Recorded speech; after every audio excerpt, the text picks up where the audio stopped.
Hello and welcome to Sticky from the Inside, the employee engagement podcast that looks at how to build stickier, competition-smashing, consistently successful organisations from the inside out. I'm your host, Andy Goram, and I'm on a mission to help more businesses turn the lights on behind the eyes of their employees, light the fires within them, and create tons more success for everyone.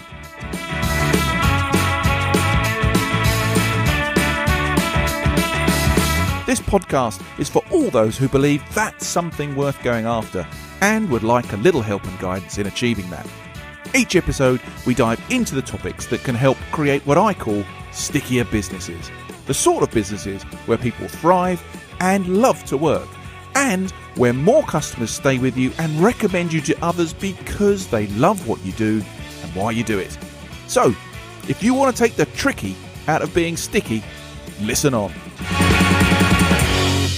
Okay, today we delve deep into one of the most transformative ideas reshaping our work environment today, and that's the 4-day work week. The concept of trimming down the traditional work week has ignited a global debate, fueled by a post-pandemic re-evaluation of work-life priorities. Advocates argue that a 4-day work week could herald a new era of productivity, happiness, and environmental sustainability, pointing to pilot programs and companies worldwide that report significant success. Yet, as momentum builds, so do the questions and controversies. How does the idea stack up against concerns of workload, stress, and the feasibility about it working across different industries? Amid rising living costs, particularly in places like the UK, can a shorter work week offer a buffer? Or does it pose new challenges for those grappling with economic pressures? Furthermore, with the rapid advancement of AI and technology, there's an opportunity at our doorstep, I think. Could this shift in how we work encourage a leap towards redefining the role of work in our lives, prioritizing long-term well-being and innovation over immediate profits? Well, I'm joined today by our special guest, Dale Whelehan, CEO of the 4-Day Week Global.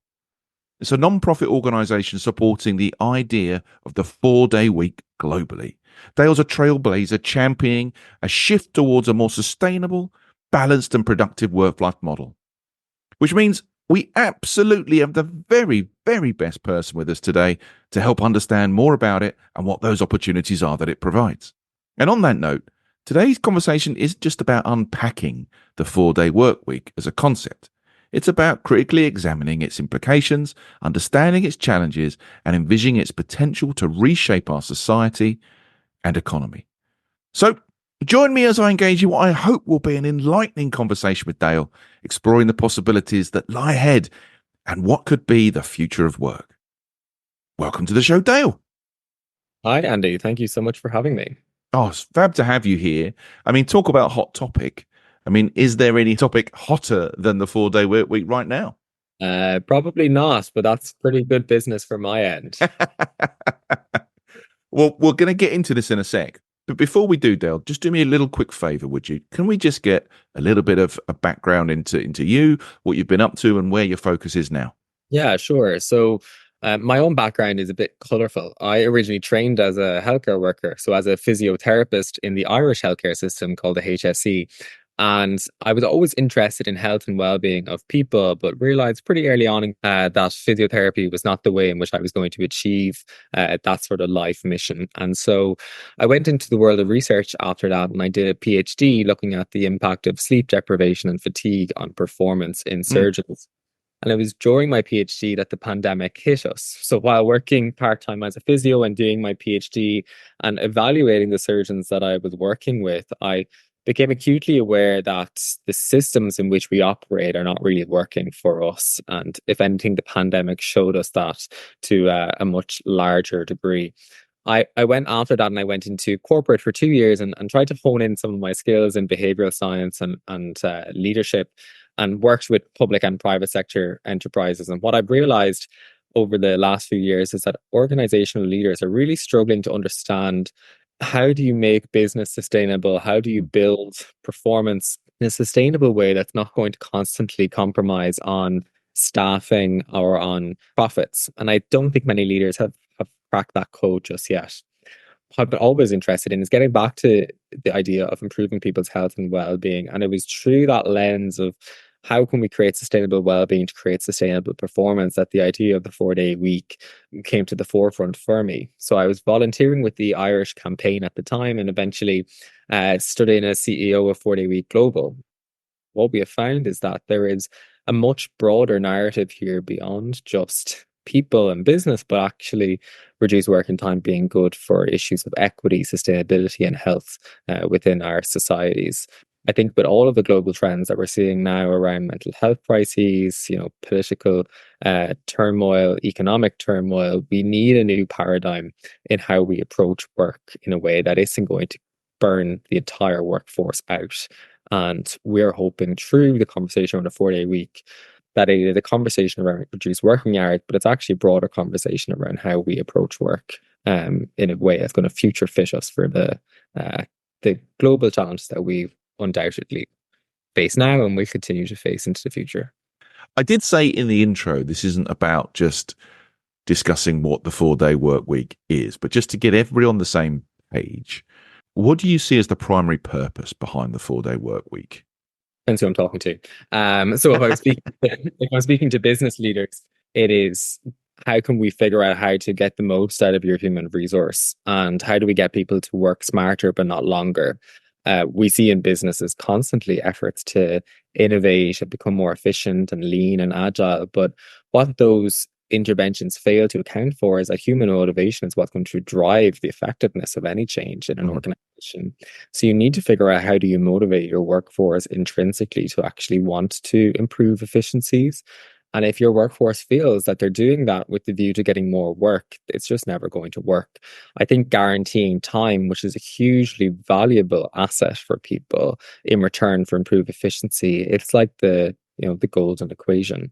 When speaking though, and what drives me more so is I look to the future, my future, and the future that I hope my kids that I have will enter into, and very much I feel this burden of responsibility to actually try and make change at this point. And my own expertise being in the space of organizational psychology and behavioral science, that's how I can best improve this world by leveraging my skills is through changing how we approach work. It certainly sounds like a perfect fit. The purpose I get of the 4-day work week, and I want this to be a really positive view about where we could go, but I would be lacking if I didn't kind of like flag up some of the, I guess, concerns or criticisms that 4-day work week gets. And then perhaps we should kind of lay some of those out on the table before we start so that we can respond to them and take them apart, Dale. Listening to what you've just sort of said there is a view that is, well, you're just going to get the same amount of work out of the employees in a shorter amount of time. And actually, that's going to lead to more stress, more burnout, more dissatisfaction at work. And I'm sure there's a massive piece about how we implement and technically what we do with a 4-day work week with versus what we do today. But how do you respond to that? Because that must be a question you get asked an awful lot. Yeah, totally. And thankfully, in the organizations that we've worked with, over 300 to date, on the contrary, we found burnout reducing, stress reducing, people feeling like they have more control over their schedule and their time.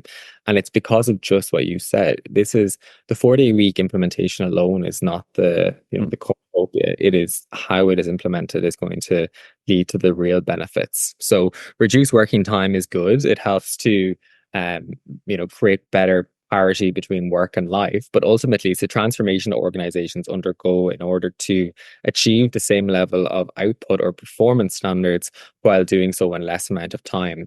So we use this principle, it's called Parkinson's law, which is that work will feel allocated to the time that it's given. And so if you give someone a task that's 40 hours that they have due to complete it, or you give it to them for 20 hours to complete it, people will focus in and narrow in on what the key activities are that's going to drive the realization of that outcome, versus if there's a longer period of time, they will find work to add to it that's not necessarily productive.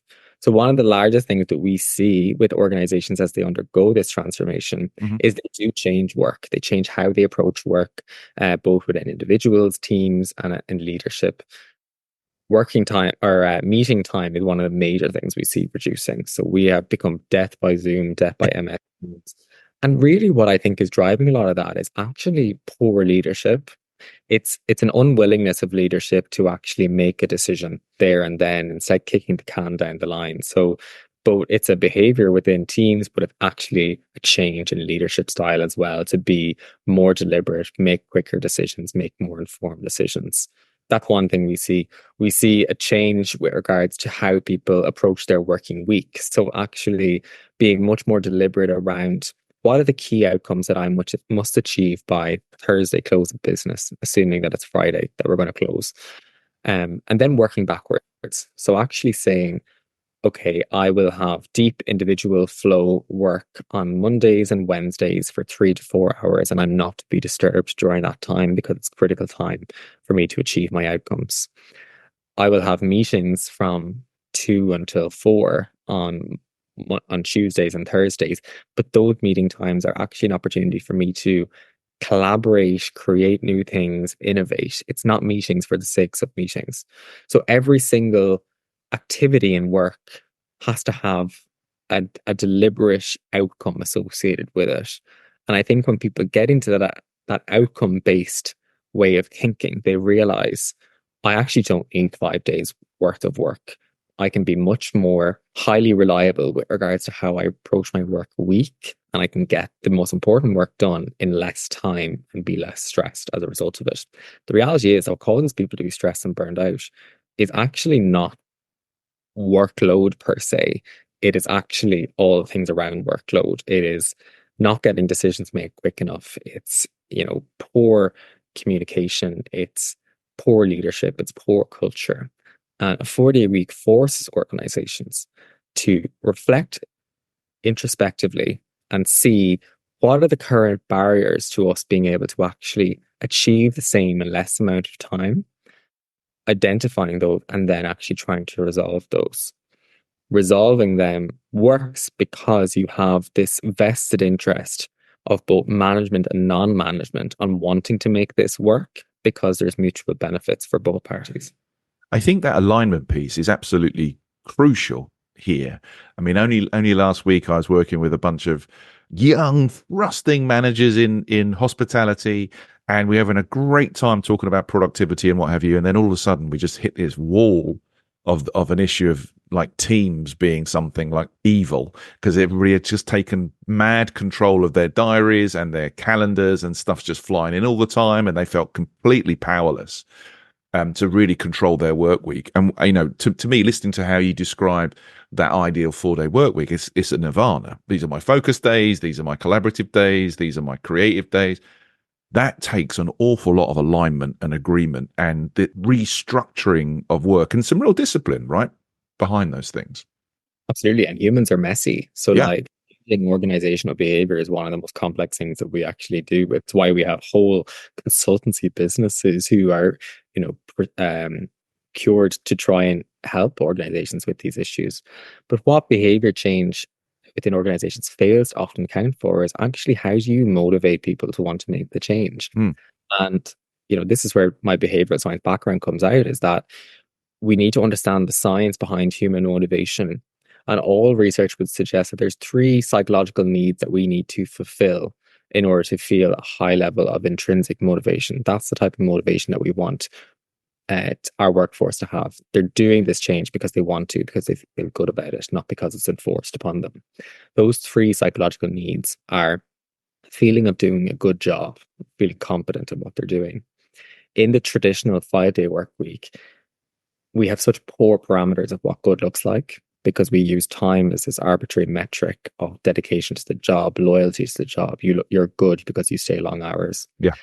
In a 4-day week, we say time is no longer allowed to be used as an evaluation metric. You must focus on outcomes, and the onus is on leadership to actually define what good looks like in HR, what good looks like in tech, what good looks like in sales. And that's hard. And that's the process that we undergo with leaders in defining, well, you talk about productivity, but what is productivity in your frontline staff or your, admin staff?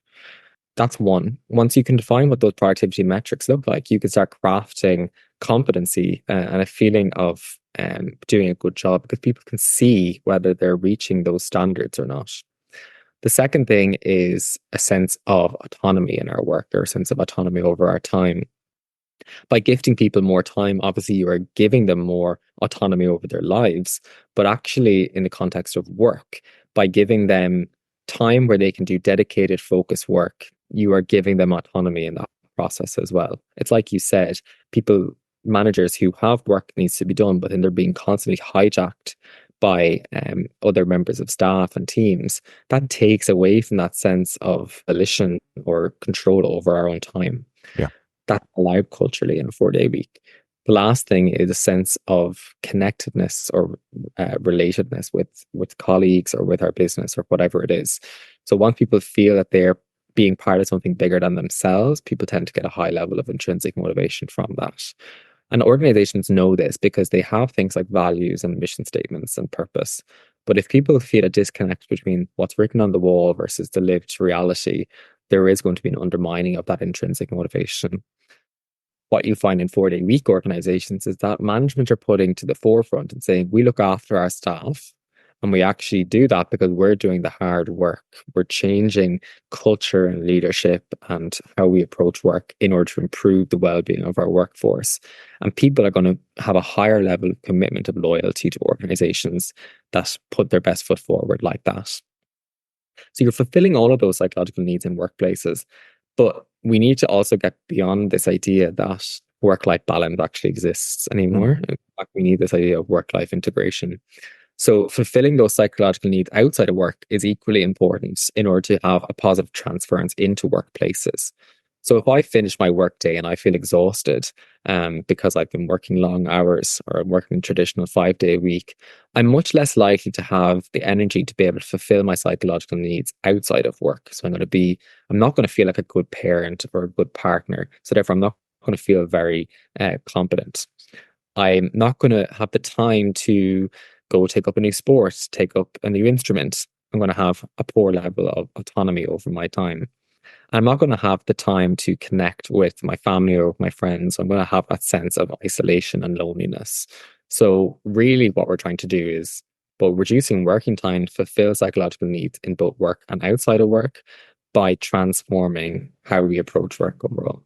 And that's just a massive change, isn't it? That is a huge change, even, well, not just from a process perspective, but psychologically, like how we expect, what we expect, or the vast majority of people expect to work. I love a bit of science, so I love the science of the motivation. As a sort of scientist yourself, obviously we're talking about proof and evidence a lot of the time in science, and when it comes to a 4-day work week, do you think we've got the breadth of evidence now to say that this is a workable thing? It can wait, how long it's going to take, the key factors in not falling over and making this another piece of change that doesn't land? What have you seen in all the studies that you've done so far, Dale? I do think so. I think we have created this body of evidence over the last year and a half, and that have created a ripple effect beyond just the organizations that we've studied into a broader, narrative and organizations experimenting with new, flexible and reduced working hour schedules across the world. So the 4-day week is here and it's here to stay. And that I can say with confidence now in a way that I probably wouldn't have said 12 months ago. And I think that's to be contributed by the fact that this is not just union people, this is not just employees saying that this is good. This is billionaires like the head of JP Morgan Chase saying 3.5-day work week is coming in the next 10 years. Like there is obvious recognition that working time reduction is here. And this is not the first time that we've had this conversation, by the way. Like Yeah. we've been talking about how technology and innovation is going to revolutionize us and how we approach work and how we approach life. And we have failed at every single hurdle that we've been given that opportunity. Technology was supposed to be the great bearer of making our lives easier in the 2000s. And in fact, what it did instead was suck us in more into a perpetual state of feeling connected to our work.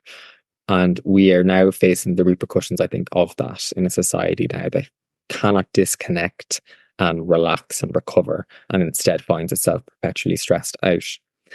AI is the next generation that affords us the opportunity to look at this critically once again and decide what our future looks like.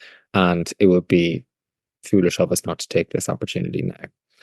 what the research shows us is that we need to look at it from a micro to macro level. And I think business leaders and policymakers need to consider it from that lens. By reducing working time, we are, never mind the changes that we see in business, which is just generally good for business. We see that people report lower levels of stress, lower levels of burnout, coupled with increased levels of physical activity and increased levels of sleep quality and quantity, really important lifestyle factors for longer term health and performance. At the team level, then, we see this increased level of collegiality and cohesion within team dynamics, which is actually really important. When teams work really well together, they can produce much more. We can produce better outcomes, but also quicker outcomes than if individuals work by themselves. When we look at business outcomes, then we see this high level of reported productivity by management of staff, coupled with an improvement in level of revenue generation in companies who've done a 4-day week, which is really quite significant when you consider that actually organizations' main fear about going into this is that this is too much work. And it is a lot of work, as we've come to learn. But the fact that these organizations are not even just able to maintain revenue, but actually grow revenue despite this huge organizational change is testament that this is an intervention that is worthwhile experimenting with. Broadly, then, beyond that, we spend about a third of our adult lives in work, if not more, in recent years. And that is obviously going to have a positive or negative impact on some of the broader societal questions that we now face. And there are issues of sustainability, issues of health, and issues of equity. What we've found in trials to date is that if we take equity, for example, gender pay gap remains one of the biggest issues for many organizations. And that's because women typically exit, on average, compared to men, exit the workforce in the early 30s when they have their first child.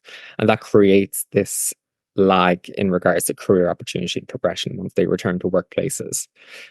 Couple that with the fact that then culturally, we still have this issue that women miss out on promotions because they aren't showing the same level of time dedication to the organization as their male counterparts. In 4-day week organizations, we evaluate outcomes instead of time. And in those sort of situations, the gender parity becomes much more equal because women thrive in settings of outcome-based work as opposed to how much time they can dedicate to their work. So the playing field becomes a bit more leveled. Similarly, though, we have found that actually parenting time by men doubles throughout the UK trial, which was, when looking at qualitative findings, men reported this is the first time I felt organizational permission to actually take some time away from work and to help with that second labor shift. So there's a broader societal change there as well around men and their expectation and the cultural milieu around men and work. If we move on to the second one, then health, I spoke to you about physical activity and sleep and all sort of great things. We face many global health issues now around obesity, around stress and mental health, blood pressure, diabetes, cancer, all things that actually are influenced by high levels of stress within societies.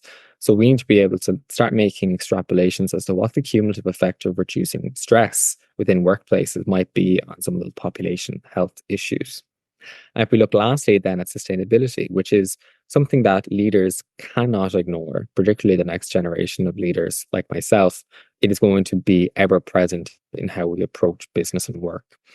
And yet I feel we are still very much in an infantile understanding of how we can make more sustainable practices in businesses. And what's missing is actually you need to create sustainable well-being in people in order to create sustainable performance, in order to create sustainable business practices, in order to create more sustainable outcomes in society. That's a narrative that we actually need to create. And what we've found in 4-day week trials is that things like commuting time reduces, things like energy usage reduces. But more broadly at the behavioral level, we saw 42% of people reporting more pro-social behaviors. So much more likely to use public forms of transport instead of private forms of transport, more likely to engage in volunteering and local community development. All of these things that we know are actually really important in order to create a much more sustainable ecosystem. And so that's a narrative that we will be continuing to build on across the next 12 months, is showcasing that a 4-day week is not just good for business, for people, but ultimately good for society. I mean, there's so much in there, Dale, to kind of like even have time to talk about on this little podcast in there. The piece around like you've been doing this for now 18 months. Some trials have been going on, right? Do you think that the longer term effects are clear within that time frame? Because I guess you've got companies shorter and longer within that 18 months. And we're dealing with systemic change here. So even the learnings I guess you've had to date, they're of a smaller time period than I guess we would like. But have you started to see some of the longer term? And are companies moving at very different paces in the trial? I mean, is there an industry difference? My God, I've got so many questions. I do apologize. No problem. So what we found is that 92% of companies continue on with the 4-day week at the 6-month mark. So actually about 8% of companies who embark on trials will not get to the 6-month mark. And that's because they often fail maybe at the first few hurdles around the stress and the change resistance and maybe all of those sort of things and not setting themselves up for success. What's really interesting is that based off that 92%, when we follow them up at the 12-month mark, all have continued on with their 4-day week trials. So actually, once you seem to get over that initial hump, it seems to be a more, a near guarantee that this is going to be something that's going to be standard practice for your business. We'll actually be looking at presenting our first 24-month findings in the next few months as well. So actually evaluating the first cohort who went out and did this a good few years ago now, Yeah. in the US, and evaluating how they've got on. So I think that when you talk about the changes that organizations go, yes, some organizations actually approach this from a much more mandated point of view. So they actually will close business. Others will keep business open and juggle around their human resource structures so that actually business service provision is maintained, but people are working on alternate days. And our academics actually have been looking at how many hours are people actually working when doing the 4-day week. So the policy exists, but actually what is actually being the reality. And it seems that it actually takes about 12 months for people to get down to 32-hour mark. So there is a gradual reduction in working hours despite the policy being in place. And I think that's probably a testament to the fact that there is a willingness from employees to not just clip the fingers and just drop everything, but actually realize that there is systemic change that's required here. And so this is a longer transition period for us as a business. And I think having those findings, particularly from an academic point of view, was hugely powerful in the narrative around a 4-day week. And in the studies, have you looked at what employees are doing with their time? I mean, are they actually taking the time for, I guess, what this is intended for well-being, health, connection, all those sorts of things? Or are they whacking themselves into the gig economy and going, well, I've got another day or two here, I can get some more work, and then we're sort of spreading the problem differently? What have you seen in the research? Yeah, it's great. It's a great question. And look, it's not our role as business leaders to determine what people do in their No, time of off. course not. But what we have found is that by and large, people aren't taking up second shifts or third jobs or whatever. And that's the only exceptions to that actually is in South Africa, where we found more people taking up, some entrepreneurial activities, some new side hustles. But by and large, people are using the time off to do life admin on one day, and on another day, take care of elderly parents, take care of kids, and more importantly, take up a new hobby, engage in volunteering, do things that actually make people feel good. So they're the typical things that we see people do. And what's really interesting is people don't come back with that same Monday fear. People come back actually on Mondays feeling quite energized, which again reflects the fact that the 5-day week probably isn't working for us anymore if people actually are coming into Monday mornings, or Mondays overall feeling exhausted. It reflects that we don't have enough time off to actually rest and recover in the first place. Yeah, I concur with that. Just because I'm fascinated by these things, what do you think it is within the 4-day week that is? I mean, you mentioned there's a more collegiate approach to work, and that employees are working better together. What specifically have you found to be the cause of that? I mean, is it just because they've got renewed energy and they've got some kind of renewed focus, and maybe there's an element of time pressure in there? But what have you found? Well, I think you're right. I think that's definitely feeding into it. I think the right type of leadership creates what we call psychological safety within Hmm. teams. So actually the ability to not call out, but to identify barriers to what is stopping effective working. And we know that those don't tend to be issues of technology or procedure as much as it is people and their interaction with those sort of systems and processes. So actually, organizations become much better at saying, your communication style is not working for me. I'm still not clear on what you're looking for from me. And having those open and honest conversations with the view to actually improving performance instead of oftentimes what it is those conversations going deep into the underbelly of the organization and creating this churn of, poor and toxic culture and incivility within workplaces. Yeah. You've mentioned South Africa, so I mean, the clue is in the global element here. What what countries are leading the way with this, Dale, and why is that? Why is there a different approach, or perhaps a more enthusiastic approach in those countries? Do you think?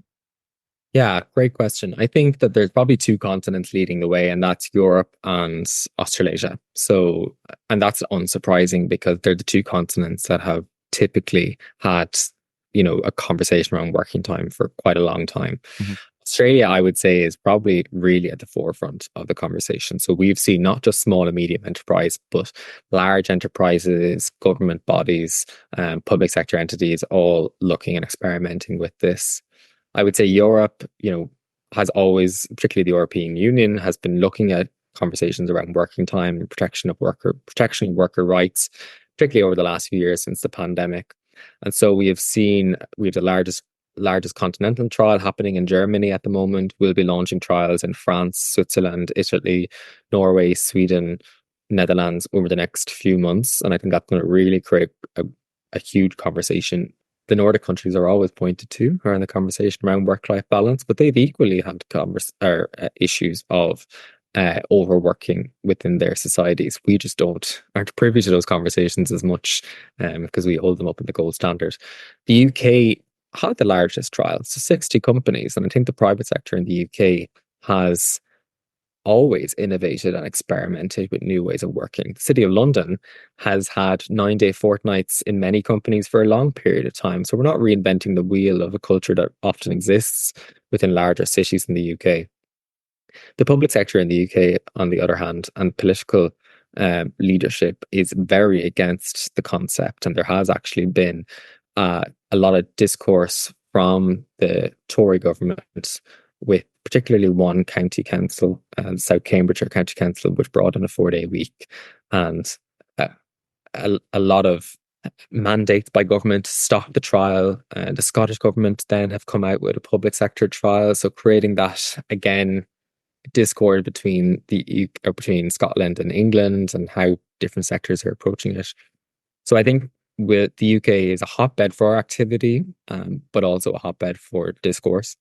The US then has actually approached it from a slightly different lens in the sense that we have had two bills come to the House of Representatives and the Senate through Congressman Mark Takano and Senator Bernie Sanders, who I'm sure we're all aware of, who brought in the 32-hour work week act. And that has created a lot of conversation in the US around legislative change and particularly workers' rights. The United Auto Workers, famously Henry Ford's workers, had asked for a 4-day week as part of their recent negotiations. So there's a lot of trade union conversation happening in the US. And then lastly, we look at South America and Africa. And we currently have trials happening in Brazil, due to launch in Chile as well.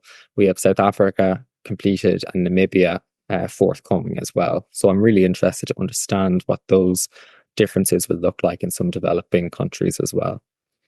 I'd say lastly then, Asia is probably the market that is the hardest nut to crack.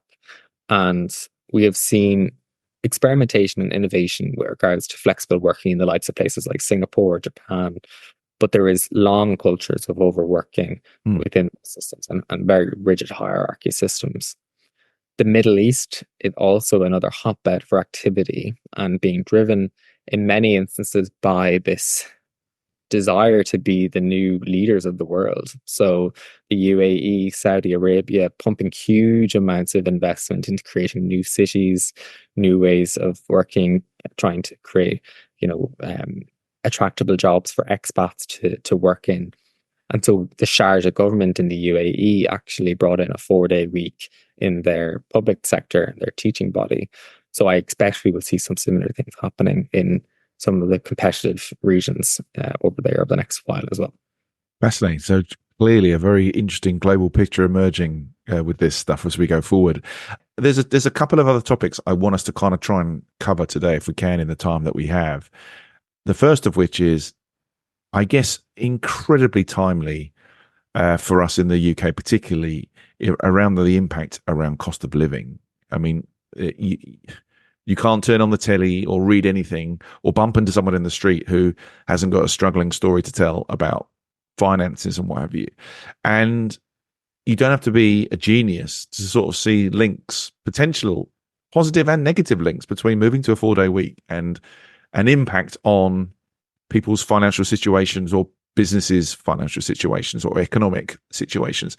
What do you think the impact of a 4-day week could be? And could it offer a solution? Could it be that buffer? Or is there a chance it could exacerbate the situation? Again, I think this is all up to leaders and how they approach this. So in our trials, organizations do not reduce pay for their staff. We require organizations to commit to 100% pay because the proof that we're trying to show is that we're rewarding performance instead of time. And with that viewpoint, then we would hope that actually this wouldn't negatively impact on salaries of people if we are changing the narrative to actually evaluating outcomes and performance. In doing so as well, businesses should grow and perform better, thus being able to actually compensate people more effectively. We know that businesses, they're all talking about how do I reduce my overhead costs? How do I stop staff sick leave and presenteeism and absenteeism costs that are huge for our business? And if we know that this works, that free up some money for people to be able to, play around with and hopefully increase salaries for organizations and their people in the future. I take the point, though, it is a risk. Bringing in reduced working time can be taken advantage of by leaders to actually cut staffing. But that is totally the antithesis of the philosophy of what we're trying to showcase, is that we're trying to create sustainable human resource structures here that can actually produce outcomes that are sustainable for the business longer term. So actually cutting staffing is just going to put more of these people under pressure and create that great resignation cycle that we've seen so much happen over the last few years. The other thing as well is that we are going to have fluctuating economies forevermore.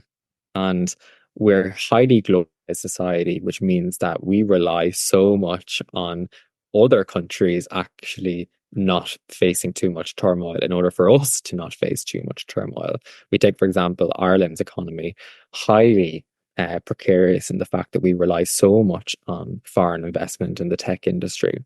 And so when tech job losses happened back in the beginning of the year, the Irish economy went into fight or freeze mode in regards to how it reacts. And I think that's a question that political leaders need to question is globalization in the way that we currently have it actually good for local economy? If we know that political turmoil, war, climate change, all these things are actually going to be here to stay, and that's going to forevermore impact on local economies. So I think that's up to leaders, political leaders, to figure out how do we manage that globalization question. And that's not for me to answer. But what I can say is that people in times of uncertainty require some sense of stability. And if €1,000 here or a bonus of €400 at Christmas time, if that's becoming increasingly useless to people because of the rising cost of living, what is it that leaders can give people in return that will equally help with their sense of well-being? And that is time. So if we know time is a gift, it's a precious commodity, we know that it's one of the, not having enough time is one of the top 5 regrets of the dying. In times of uncertainty, provide people with certainty by giving them more time to do the things that they would like to be able to do. There's so much in there, Dale. I think what's really interesting in the whole globalization piece is it's unlikely we're going to have one day we're all working the 5 day week, and then globally we say, right, today everybody switches to 4, and you've got level competition across the globe. We're going to have lead and lag, and there's going to be, like you said, maybe Asia will be the last to go. Who knows? But I think this is where the whole productivity question, what that really means versus the quality output, what that really means, really comes to play. And that's a massive mind shift change for businesses and leaders and for global economies, because we've got hundreds, thousands of years to unpick with a lot of this stuff, or at least it feels that way, you know? And more is not always better. In fact, I think AI is going to showcase that to us very quickly in the next few years. Yeah, and that's the piece I would like us to have a final look at, Dale, is that tech, AI, it's going to have a massive role in the future of work. I think I watched some YouTube video this morning on Society 5.0 and how all that kind of aligns. So what are these courageous leaders going to need to do going forward to harness all this stuff, put it alongside something like the 4 day work week to really kind of change and redefine the role of work in our lives? Yeah, great question. And I'll use some example actually in how we approach AI in our business. So we use Notion as one of our kind of task management systems. We're actually able to leverage AI in a way that helps to systemize and simplify our work packages for people so that we're not spending 10 hours trying to do this very complex task. AI can give us an 80% completed version that we can simply redefine. For me, then in meetings, we use Otter AI. So actually, we have these long conversations, but often people aren't jotting down what the outcomes are. And people need, one of the big things is that people don't realize what they have to do after a meeting. Otter AI simplifies all that and helps us to quickly and succinctly manage those sort of things. I take, for example, there was a situation where I had two partners that I was working with, and we needed to create a memorandum of understanding.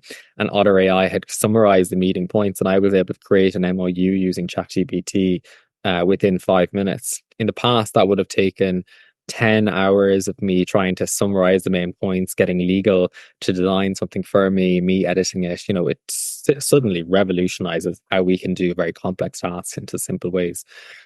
AI is going to either create job losses or create job opportunities, and that's up for us to decide. The differentiation we need to start saying is that AI must be harnessed to do what it's very good at doing, which is the grunt of the work, and the hard, repetitive work that creates huge cognitive burden on people. The differentiation of humans and in the future of work is actually being able to critically appraise what AI produces and tailor it according to, specific nuances of a situation. But more importantly, innovation and creativity are going to be critical skills for the future of work. And AI is just not going to be able to create that for us. It will help give us a blueprint of what it is, but it'll be up to humans to figure out how do we create a human-centric version for a product or a service or an offering. But people are not going to be able to innovate or be creative if they're burned out. The two things just cannot coexist with one another. So that's where the opportunity of 4 day week comes in to say, we know that reducing working time and changing how we approach work will help to reduce burnout.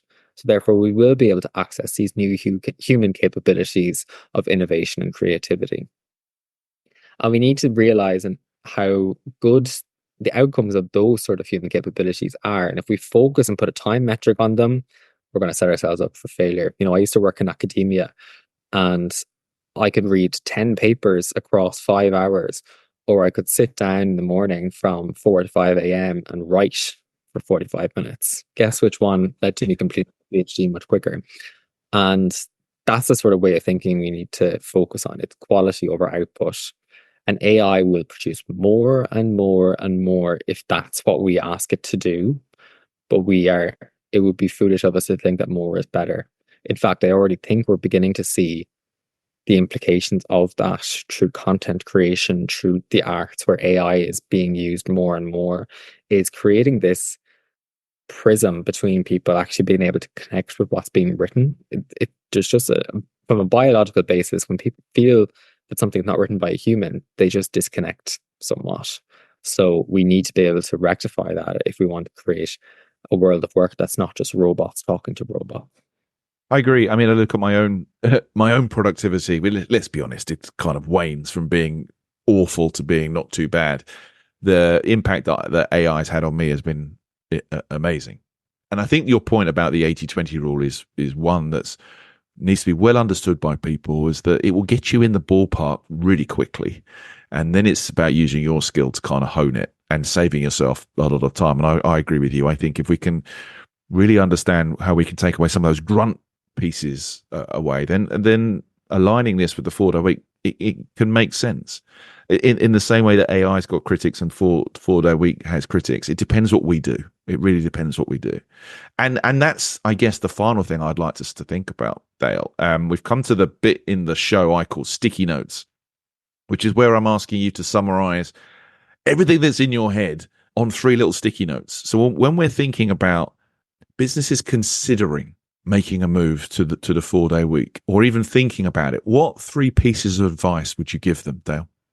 I think we need to look at 4-day week beyond just employee well-being and productivity, but realize that all of the things that you're trying to do around equity and sustainability and health of people, working time and how we approach work is going to be critical in helping you achieve those goals.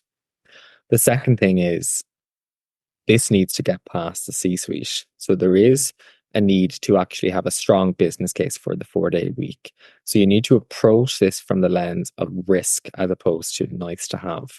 And I think when you look at the costs for organizations around burnout and stress, leave and absenteeism, and you know that a work intervention like 4-day week helps to mitigate a lot of that, that's your business case for getting you in the door on this. And lastly, the last thing what I would say is it's about time that business leaders started learning some of the psychology of work and realizing that they would get a huge return of investment in their efforts, in their workplace interventions, and their efficiency interventions, if they could just crack the code how to motivate their workforce. And we've spoken today about what are the key psychological needs that people need to feel that they have in order to feel motivated, to feel like they're doing a good job, to feel like they have autonomy, and to feel connected to people. And that both inside and outside of work. And the conversation around working time reduction helps to start the conversation around fulfilling those sort of needs. Very, very wise words, my friend. Thank you for leaving us with those. Dale, I've thoroughly enjoyed this conversation with you today. As always with these conversations, I feel like we've just opened up a whole bunch of questions for more research and for more understanding, but I really appreciate you coming on. Before I let you go, where can people find out more, Dale? Where should they go? So we're 4dayweek.com. So check us out there. Our aim is to create 1 million new years of free time. So you'll see how we're trying to achieve that by working with more organizations across the world. We have free resources like how to convince your boss, how to make the business case for 4-day week. All of our research is available for you to review, including how organizations have approached a 4-day week, the different versions of a 4-day week, how rigidly it was implemented, all of those sort of things.